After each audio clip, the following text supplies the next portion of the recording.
धुरंधर 2 अब सिर्फ एक फिल्म नहीं रह गई है, बल्कि एक फुल ब्लोन नेशनल डिबेट बन चुकी है। कोई इसे प्रोपेगेंडा कह रहा है तो कोई एब्सोल्यूट सिनेमा। धुरंधर 2 बॉक्स ऑफिस पर सुपर हिट है, लेकिन कंट्रोवर्सी में और भी ज्यादा हिट है। एक तरफ सिख कम्युनिटी का स्ट्रॉन्ग ऑब्जेक्शन, दूसरी तरफ प्रोपेगेंडा का एक्यूजेशन और तीसरी तरफ फ्री स्पीच वर्सेस सेंटिमेंट्स का बड़ा सवाल। फिल्म के डायरेक्टर आदित्य धर और एक्टर्स रणवीर सिंह और आर माधवन अब पब्लिक स्क्रूटनी में है। सोशल मीडिया पर डिबेट इतनी इंटेंस हो चुकी है कि लोग डिवाइडेड कैंप्स में बात कर रहे हैं। तो आज हम इस पूरी कंट्रोवर्सी को ब्रेक डाउन करेंगे स्टेप बाय स्टेप, बिना किसी बायस के, फैक्ट्स के साथ और एकदम क्लियर तरीके से समझेंगे।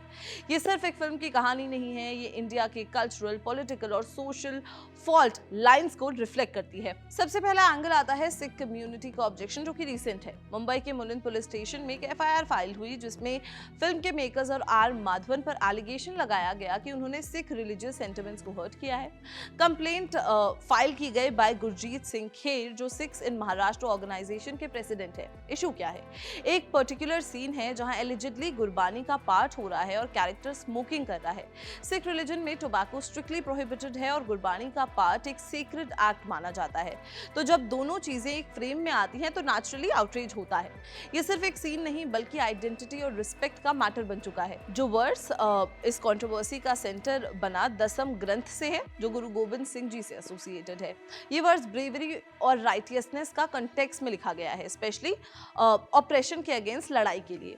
अब एलिगेशन ये है कि फिल्म में इसको एक कैजुअल या डिसरिस्पेक्टफुल कंटेक्स्ट में यूज किया गया है। सिख कम्युनिटी का कहना है कि सैक्रेड टेक्स्ट जो सिनेमैटिक इफेक्ट के लिए डिस्टॉर्ट नहीं करना चाहिए। ये सिर्फ रिलीजियस इशू नहीं, हिस्टोरिकल और इमोशनल अटैचमेंट का भी मैटर है। जब किसी कम्युनिटी का सीक्रेट कंटेंट मिसयूज होता है तो रिफ्लेक्शन स्ट्रांग होता है, और यहाँ भी यही हो रहा है। अब आते हैं सेकंड कंट्रोवर्सी पर, AI generated poster.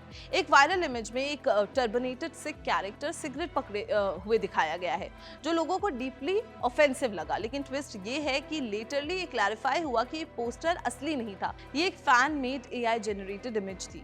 Paramjit Singh Sarna ने इनिशियली इस पर स्ट्रॉन्ग ऑब्जेक्शन उठाया था, बिना जाने कि ये ऑफिशियल नहीं है।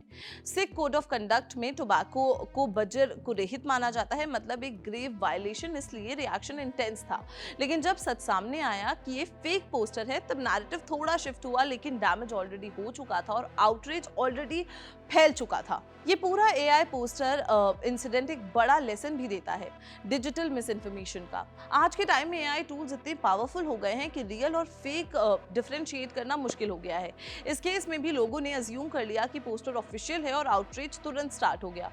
मेकर्स ने ऑफिशियली ऐसा कोई पोस्टर रिलीज नहीं किया था और फिल्म में प्रलय नाम का कोई गाना भी नहीं था। लेकिन सोशल मीडिया की स्पीड इतनी तेज है कि क्लैरिफिकेशन आने तक नैरेटिव सेट हो चुका था।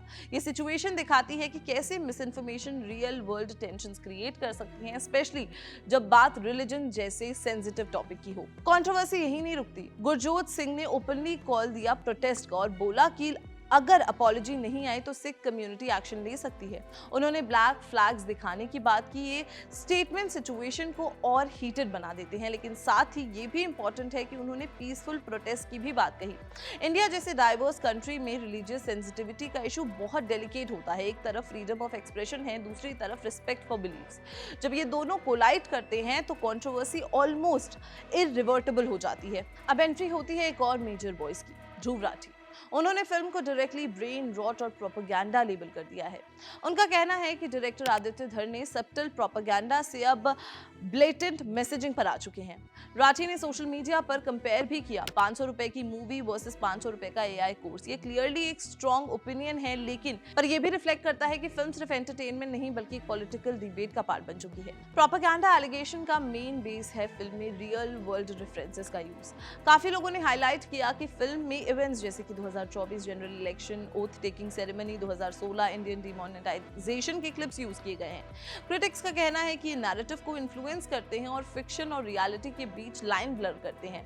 लेकिन सपोर्टर्स का कहना है कि ये सिर्फ पब्लिक फुटेज है जो ऑलरेडी सबने देखा है। तो सवाल ये है, क्या रियल फुटेज का यूज ऑटोमेटिकली प्रोपेगेंडा बन जाता है? और फिल्म का प्लॉट भी कंट्रोवर्सी का एक फैक्टर है। स्टोरी सेट है कराची के लियारी एरिया में, जहां इंडियन इंटेलिजेंस ऑपरेशंस दिखाए गए हैं। रणवीर सिंह का कैरेक्टर एक स्पाई है जो माफिया में इन्फिल्ट्रेट करता है। ये India versus Pakistan narrative naturally political होता है और ऐसे थीम्स हिस्टोरिकली भी सेंसिटिव रहे हैं।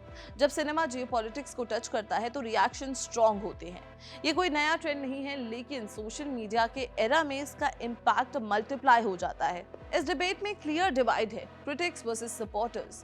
क्रिटिक्स कह रहे हैं कि फिल्म बायस्ड है और पॉलिटिकल मैसेजिंग पुश कर रही है। सपोर्टर्स कह रहे हैं कि ये सिर्फ स्टोरी टेलिंग है और क्रिएटिव फ्रीडम का पार्ट है। इंटरेस्टिंग पॉइंट ये है कि दोनों साइड्स अपने आर्ग्यूमेंट्स में एग्जाम्पल्स का यूज कर रहे हैं, पुरानी फिल्म्स, हिस्टोरिकल कंटेक्स्ट और इंडस्ट्री पैटर्न्स। ये डिबेट सिर्फ एक फिल्म तक लिमिटेड नहीं है, बल्कि इंडियन सिनेमा के रोल पर भी सवाल उठाता है। लीगल पर्सपेक्टिव से देखा जाए तो फिल्म ने central board of film certification का अप्रूवल ले लिया है। अब इसका मतलब क्या है? इसका मतलब ऑफिशियली ये है कि फिल्म लॉ के अकॉर्डिंग क्लियर है। सिनेमाटोग्राफ एक्ट के रूल्स के हिसाब से फिल्म को कम्युनल हार्मनी डिस्टर्ब नहीं करनी चाहिए। तो जब फिल्म लीगली क्लियर्ड है तो कंट्रोवर्सी का बेस ज्यादा इमोशनल और आइडियोलॉजिकल हो जाता है, लीगल नहीं। ये भी एक इंपॉर्टेंट डिस्टिंक्शन है। ये पूरा इशू एक क्लासिक डिबेट को हाईलाइट करता है, freedom of expression versus religious sentiments. क्या फिल्म मेकर्स को फुल लिबर्टी होनी चाहिए या उन्हें कल्चरल सेंसिटिविटी मेंटेन करनी चाहिए? इंडिया जैसे डाइवर्स कंट्री में इसका आंसर सिंपल नहीं है। हर कम्युनिटी की अपनी आइडेंटिटी और बिलीव्स हैं और उनका रिस्पेक्ट भी इक्वली इंपॉर्टेंट है। बैलेंस बनाना ही सबसे बड़ा चैलेंज हो जाता है। सोशल मीडिया ने इस कंट्रोवर्सी को मल्टीप्लाई कर दिया है। एक सीन, एक पोस्टर, एक ट्वीट, सब इंस्टेंटली वायरल हो जाते हैं। एक्स और इंस्टाग्राम जैसे प्लेटफॉर्म्स पर ओपिनियंस लाइटिंग स्पीड से स्प्रेड होते हैं। प्रॉब्लम यह है कि कंटेक्स्ट ऑफन मिसिंग होता है। लोग हाफ इंफॉर्मेशन या आधी इंफॉर्मेशन पर रिएक्ट कर देते हैं। ये केस भी एग्जैक्टली वही दिखाता है। तो फाइनल टेक अवे क्या है? धुरंधर 2 एक फिल्म से ज्यादा बन चुकी है, एक सिंबल बन गई है इंडिया के ऑनगोइंग डिबेट्स का। Six sentiment issue genuine concern raise करता है। AI poster incident misinformation का एग्जांपल है। प्रोपेगेंडा डिबेट आइडियोलॉजिकल डिवाइड को रिफ्लेक्ट करता है और लीगल क्लियरेंस एक अलग डायमेंशन ऐड करता है। रियलिटी ये है कि हर एंगल में कुछ ना कुछ वैलिड पॉइंट्स हैं, लेकिन सबसे इंपॉर्टेंट चीज है फैक्ट्स को समझना और बिना वेरीफाई रिएक्ट ना करना। ये कंट्रोवर्सी हमें ये भी सिखाती है कि सिनेमा सिर्फ एंटरटेनमेंट नहीं, सोसाइटी का मिरर भी है और कभी-कभी बैटलफील्ड भी। सो ये तो हो गई पूरी कंट्रोवर्सी की बात, बट अगर धुरंधर द रिवेंज या धुरंधर पार्ट 2 की बात करें तो ये फिल्म अगर आपने देख ली है तो आपको कैसी लगी है कमेंट्स में बताओ। And keep watching Bollywood life.